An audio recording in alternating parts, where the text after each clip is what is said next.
Hello everyone, welcome. सो हम लोग reaction intermediate discuss कर रहे थे, तो उसका हमने बेसिक डिस्कस कर लिया था। आज वाले लेक्चर में हम पढ़ेंगे हमारा फर्स्ट इंटरमीडिएट, जिसको हम बोलते हैं कार्बोकेटायन। देखो, इसको ना पहले हम लोग कार्बोनियम आयन भी बोलते थे, कार्बोनियम आयन भी बोलते थे इसको हम लोग पहले, मतलब तब ये डिस्कवर हुआ था, इसको कार्बोनियम आयन बोला था इन्होंने। तब कैरियन सेंडबर्ग की बुक देखोगे ना, उसमें अभी भी कार्बोनियम आयन ही लिखा हुआ है, लेकिन अब जो है हमारे आईपीएससी के अकॉर्डिंग हम कार्बोकेटायन बोलते हैं, क्योंकि अब इसको कार्बोनियम आयन नहीं बोला जाता। देखो, इसका रीजन क्या है, पहले हम इसका रीजन बताना चाहिए कि इसका नाम इन्होंने चेंज क्यों किया है। ठीक है, देखो जैसे मैंने अमोनिया लिखा है यहाँ पर, ठीक है, और यहाँ पे मैंने एक और एच लगा दिया, यहाँ पॉजिटिव चार्ज लगा दिया। अब मैं आपको बोलूँ कि इसका नाम बताओ, आप क्या बोलते हो? हम इसका नाम क्या बोलते हैं? Ammonium ion. आप यही बोलोगे इसका नाम, ठीक है। अब मैंने आपको लिखा ऑक्सीजन, यहाँ पे हाइड्रोजन हाइड्रोजन हाइड्रोजन, यहाँ पे क्या है मैंने पॉजिटिव चार्ज। अब मैं इसको नाम बोलूँ तो आप क्या बोलोगे इसका नाम? Oxonium ion. मतलब इनके नेम के पीछे क्या रहा है? ईएमआर है, ठीक है, ईएमआर है, आयनआर है, जो कि हमारे कार्बोनियम आयन में आया था। बट इन केस मैं कार्बोकेटायन लिखती हूँ तो यहाँ पे ऐसे है, इसको हम कार्बोनियम आयन नहीं बोल सकते। पता है क्यों? क्योंकि देखो यहाँ पे जो नाइट्रोजन है, इसकी वैलेंसी देखो, नाइट्रोजन 3 बॉन्ड्स बना सकता है हमारा, लेकिन इसने कितने बनाए हुए हैं? इसने 4 बॉन्ड्स बनाए हुए हैं। नाइट्रोजन ने 4 बॉन्ड्स बनाए हैं, लेकिन नाइट्रोजन 4 बॉन्ड नहीं बनाता, इसने 1 बॉन्ड एक्स्ट्रा बनाया हुआ है, तो इसलिए हमने ईएम आयन लगा दिया। सिमिलरली ऑक्सीजन जो है हमारा, वो 2 ही बॉन्ड बनाता है, लेकिन इसने क्या किया, यहाँ पे इसने हमारे 3 बॉन्ड बना लिए। ठीक है, अगर इसने 3 बॉन्ड बना लिए तो इसलिए हमने क्या कर दिया, ईएम आयन लगा दिया। But in the case of carbocation, जो कि जिसको हमने पहले कार्बोनियम आयन बोला था, देखो कार्बोकेटायन हमें पता है कि इलेक्ट्रॉन डिफिशिएंट है, ये 3 ही बॉन्ड बना रहा है, ठीक है, और ये बनाना कितना चाहता है? 4। अगर ये 5 बनाता तो हम इसको बोल सकते थे कार्बोनियम आयन, बट ये तो 4 भी नहीं बना रहा, अपनी वैलेंसी भी कंप्लीट नहीं है, तो आप इसको कार्बोनियम आयन नहीं बोल सकते, इसलिए हमने इसको बोला, इसलिए हमने इसका नाम दिया कार्बोकेटायन। ठीक है, तो हम इसको ही पढ़ना है कि कार्बोकेटायन होता क्या है। देखो कार्बोकेटायन क्या होता है बेसिकली। पहले आप कार्बोकेटायन को लिखने का मेथड देखो। 2 टाइप की क्लीवेज होती है, heterolytic cleavage and homolytic cleavage. ठीक है, मैंने ए एंड बी लिखा। अगर मैं इस बॉन्ड को ऐसे ब्रेक करवाती हूँ तो क्या होगा? ए के ऊपर पॉजिटिव चार्ज आएगा एंड बी के ऊपर नेगेटिव चार्ज आएगा। In case if B is more electronegative, अगर बी इलेक्ट्रोनेगेटिव ज्यादा है तो हमें पता है कि जो बी है वो इलेक्ट्रॉन्स लेके चला जाएगा और ए के ऊपर पॉजिटिव साइन आ जाएगा, तो इस केस में हमारा क्या जनरेट हो जाएगा? इस केस में हमारा कार्बोकेटायन जनरेट हो रहा है। ठीक है, बट अगर मैं इसका होमोलिटिक क्लीवेज कराती है, हमारा होमोलिटिक मतलब फिश हेड एरो दिखाते हैं, एक इस साइड, और इस पे क्या आ जाएंगे? रेडिकल्स आ जाएंगे। ठीक है, तो जो यहाँ पे है, यहाँ पे हम क्या बोल सकते हैं कि रेडिकल जनरेट हो गए, यहाँ पे कार्बोकेटायन जनरेट नहीं हुआ है, लेकिन जो हमारा हेट्रोलिटिक क्लीवेज था इसमें हमारा कार्बोकेटायन जनरेट हुआ है। तो हम कार्बोकेटायन बनाने के लिए हम क्या करवाते हैं? बेसिकली हेट्रोलिटिक क्लीवेज करवाते हैं। ठीक है, देखो इससे पहले, उसके बाद हम देखते हैं कैसे होता है। देखो कार्बन के मान लो मैंने बॉन्ड बना दिए CH3 एंड CH3। ठीक है, अब मुझे एक बात बताओ, कार्बन कितने बॉन्ड बनाता है? हमें पता है कार्बन 4 बॉन्ड्स बनाता है, बट यहाँ पे कितने बॉन्ड्स लगाए हुए हैं इन्होंने? लगाया 3 बॉन्ड्स। तो मतलब क्या है? ये इलेक्ट्रॉन डेफिशिएंट हो गया। ठीक है, फर्स्ट पॉइंट जो आपको याद रखना है वो क्या है? कार्बोकेटायन है, मतलब इलेक्ट्रॉन डेफिशिएंट हो गया, क्योंकि कार्बन 4 बॉन्ड बनाता है, इसने कितने बनाए हुए हैं? इसने 3 बॉन्ड बनाए हुए, ऊपर से इसके पॉजिटिव चार्ज है, पॉजिटिव चार्ज है किसी स्पीसीज के पास, तो आप देख के समझ सकते हो कि इसको इलेक्ट्रॉन की नीड है, इसलिए ये क्या हो गया? इलेक्ट्रॉन डेफिशिएंट होगा। ठीक है, अगर हम इसकी हाइब्रिडाइजेशन देखते हैं, जैसे हाइब्रिडाइजेशन होगी sp2, कैसे sp एंड p, तो sp2 हाइब्रिडाइजेशन होगी। फिर हम क्या देखते हैं? इसकी शेप देखते हैं, जिसकी शेप होगी वो होगी हमारी ट्राइगोनल प्लेनर। ठीक है, इसकी शेप होगी हमारी ट्राइगोनल प्लेनर। अब देखो कार्बन है, कैसे? कार्बन का नंबर कहता है hydrogen, helium, lithium, beryllium, boron, carbon 6 होता है, तो 1s2 2s2 एंड कितने बचे? 2p2, right. तो मैंने वैसे ही ड्रॉ किया इसको, 1s2 2s2 एंड p में 3 ऑर्बिटल्स होते हैं, तो हमने 2p2 कर दिया। अब जो ये वाला ऑर्बिटल है, ये क्या है? इसका वेकेंट ऑर्बिटल। तो हम क्या करते हैं, इसको जो 2s वाला ऑर्बिटल है, 1s वाला, 2s वाला एंड 2p वाला, 2s वाला आगे शिफ्ट कर देते हैं, इसमें एक इलेक्ट्रॉन बचा।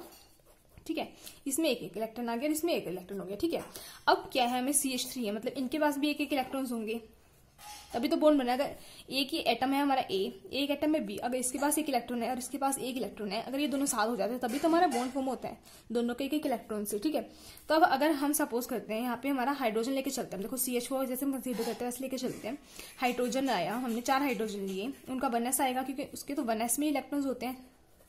तो 1s आया हाइड्रोजन का, उसमें कितने कितने होते हैं? एक इलेक्ट्रॉन होते हैं। हाइड्रोजन के 4 हाइड्रोजन आ गए, तो चारों हाइड्रोजन क्या करेंगे? इसके साथ बॉन्ड बनाएगा, ये इसके साथ बनाएगा, ये इसके साथ बनाएगा, ये इसके साथ बनाएगा। अगर 4 आते हैं तो मतलब क्या होगा? ये कंप्लीट बॉन्ड बना के क्या बना देगा? CHN4। ठीक है, ये हो गया अगर ये कंप्लीट बॉन्ड बनाते हैं। बट अगर मैं आपको ये बोलूँ यहाँ पे हाइड्रोजन नहीं है हमारा, तो ये वाला बॉन्ड तो बन ही नहीं पा रहा, मतलब ये बॉन्ड तो खाली रह गया इसके पास, तो आप कैसे बनाओगे? देखो ऐसे हो गया ना 2p2, यहाँ पे इलेक्ट्रॉन्स है, ये ऐसे ये ऐसे। तो हमारे पास मान लो 3 ही हाइड्रोजन आ रहे हैं, 1 2 एंड 3 हाइड्रोजन है हमारे पास, और ये कार्बन वाला है। तो आप कैसे करोगे, इसको आपने इसके साथ बॉन्ड बना दिया, इसके साथ बना दिया, इसके साथ बना दिया, बट यहाँ पे एक स्पेस खाली, यहाँ पे एक और बॉन्ड बन सकता है। तो इसलिए इस केस में हमने क्या बोला, अगर 3 बॉन्ड्स बन रहे हैं तो यहाँ पे एक स्पेस खाली है, मतलब क्या होगा, इलेक्ट्रॉन डिफिशिएंट होगा, मतलब इसको इलेक्ट्रॉन की नीड है, तभी ये अपनी वैलेंसी कंप्लीट कर सकता है। और हमें पता है जो कार्बन है वो 4 वैलेंसी शो करता है, कोवैलेंसी होती है जो 4 होती है, 4 बॉन्ड बनाता है। और यहाँ पे जो बॉन्ड बना रखे हैं, कितने बॉन्ड है, 3 बॉन्ड्स है, और इसलिए हमने क्या लगा दिया, इसके पॉजिटिव चार्ज लगा दिया, क्योंकि इसको इलेक्ट्रॉन्स की नीड है। अब देखो हम क्या बोल सकते हैं कि इसके पास कोई भी अनपेड इलेक्ट्रॉन नहीं है। अनपेड इलेक्ट्रॉन कैसे नहीं, देखो काउंट करते हैं, 1 2 3 4 5 एंड 6, कितने इलेक्ट्रॉन हमारे पास, 6 इलेक्ट्रॉन है, तो कोई भी अनपेड इलेक्ट्रॉन नहीं हुआ। ठीक है, अगर अनपेड इलेक्ट्रॉन नहीं हुआ तो हम ऐसे कह सकते हैं कि ESR क्या होगा, इनएक्टिव होगा, क्योंकि ESR एक्टिव होने के लिए कंडीशन क्या होती है, हमारे पास कोई भी अनपेड इलेक्ट्रॉन होना चाहिए। ठीक है, तो इसलिए हमने इसको बोल दिया क्या है, ESR इनएक्टिव है। और इसके केस में हम क्या बोलते हैं, देखो ये रिएक्शन इंटरमीडिएट हमें पता है, और रिएक्शन इंटरमीडिएट बन रहा है तो क्या होगा, हाईली रिएक्टिव होगा। अब हाईली रिएक्टिव होने का रीजन क्या है, हाईली रिएक्टिव होने का रीजन क्या है, जिसका क्या कहते हैं ऑक्टेट है वो इनकम्प्लीट है, क्योंकि ये ऑक्टेट में 8 इलेक्ट्रॉन बनाता है। ठीक है, यहाँ पे इसको 8 इलेक्ट्रॉन बनाने चाहिए थे, जैसे कि हम CH4 में देखते हैं 1 2 3 4 5 6 7 8।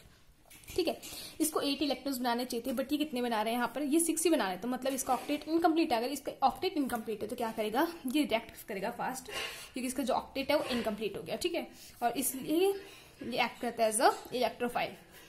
ये एक पॉइंट जो आपको याद रखना है, तो ये कैसे एक्ट करेगा एज अ इलेक्ट्रोफाइल। ठीक है, अब हम देखते हैं कि हम कार्बोकेटाइन की फॉर्मेशन कैसे करते हैं।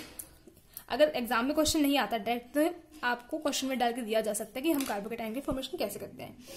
ठीक है, तो फर्स्ट है हमारा, हम किससे करते हैं, हम एल्कीन से करते हैं, एल्कीन से करते हैं। देखो एल्कीन से हम कैसे करते हैं फॉर्मेशन, लाइक मैंने ये लिया, यहाँ पे कुछ भी लगे हुए हमारे, और यहाँ पे हमने क्या किया, इलेक्ट्रोफाइल ऐड करवा दिया, मतलब क्या किया, हमने इलेक्ट्रोफाइल ऐड करवा दिया।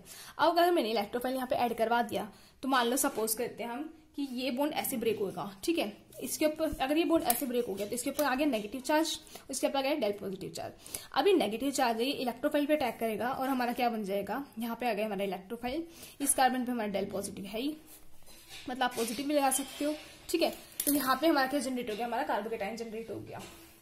ठीक है, तो ये एग्जाम्पल हमारा इलेक्ट्रोफिलिक एडिशन रिएक्शन का, ये आपने पढ़ा होगा इलेक्ट्रोफिलिक एडिशन रिएक्शन। ठीक है, क्योंकि इलेक्ट्रोफाइल है वो क्या हो रहा है, यहाँ पे आगे ऐड हो रहा है, क्या जनरेट कर रहा है, कार्बोकेटाइन जनरेट कर रहा है, तो इसका एग्जांपल हो गया इलेक्ट्रोफिलिक एडिशन रिएक्शन का। ठीक है, जब सेकंड पढ़ते हैं, सेकंड हमारा फ्रॉम एल्काइल हैलाइड से भी हम बना सकते हैं। एल्काइल हैलाइड से देखो हम कैसे बनाते हैं, देखो मैंने कोई भी एल्काइल हैलाइड लिया RX, मतलब सपोज को RBr ले लिया। ठीक है, उसके अंदर अगर मैं कोई भी क्या करती हूँ, न्यूक्लियोफाइल ऐड करवाती हूँ, nucleophile in the sense I negative add करवा देती हूँ।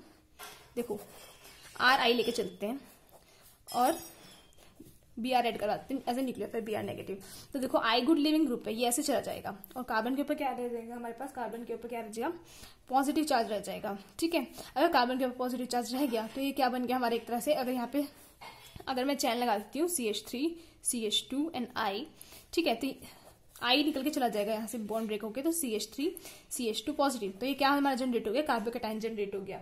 या फिर उसके बाद कार्बोकेटाइन जनरेट हो गया, उसके बाद क्या है, जो न्यूक्लियोफाइल आके यहाँ पे अटैक कर देगा, तो CH3 CH2 Br लग जाएगा, मतलब ये हमारा बन जाएगा। लेकिन जो हमारा इंटरमीडिएट जनरेट हो रहा है, इंटरमीडिएट क्या होता है, रिएक्शन के बीच में ही बनता है, और वो रिएक्टिव होता है, इसलिए अगर ये रिएक्टिव है तो इसने इस तरह न्यूक्लियोफाइल के साथ अटैक कर दिया इसने इसके ऊपर, और हमारी ये जनरेट हो गया। तो ये जो रिएक्शन होगी ये कौन सी होगी, हमारी न्यूक्लियोफिलिक सब्स्टिट्यूशन रिएक्शन होगी। ठीक है, अब ये न्यूक्लियोफिलिक सब्स्टिट्यूशन रिएक्शन कैसे होगी, ये एक न्यूक्लियोफाइल ने आके इसको रिप्लेस कर दिया, मतलब सब्स्टिट्यूट कर दिया, क्या खुद आके लग गया। ठीक है, इसलिए हमने इसको बोला क्या है, ये न्यूक्लियोफिलिक सब्स्टिट्यूशन रिएक्शन है। जो थर्ड आती है हमारे पास, थर्ड क्या हमारे पास, एरोमेटिक कंपाउंड से बना सकते हैं हम। अब हम एरोमेटिक कंपाउंड से कैसे बनाते हैं, देखो एरोमेटिक कंपाउंड से बनाएंगे, लेट सपोज मैंने एक बेंजीन ले लिया यहाँ पर। ठीक है, मैंने इलेक्ट्रोफाइल का ऐड करवा दिया यहाँ पर, तो अब क्या होगा, इस बॉन्ड का ब्रेक करना है, तो आप इस बॉन्ड को ऐसे ब्रेक करो। ठीक है, आप कैसे भी कर सकते हो, ऐसे भी कर सकते हो, कुछ फर्क तो पड़ेगा नहीं क्योंकि आइडेंटिकल है।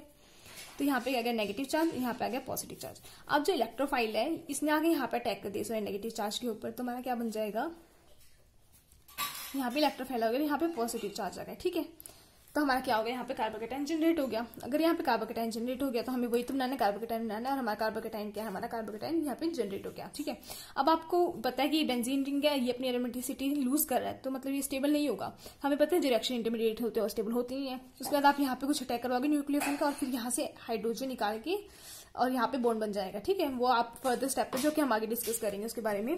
तो हमारा कार्बोकेटाइन यहाँ से बन रहा है। तो ये कौन सा हमारा, ये भी हमारा क्या है, इलेक्ट्रोफिलिक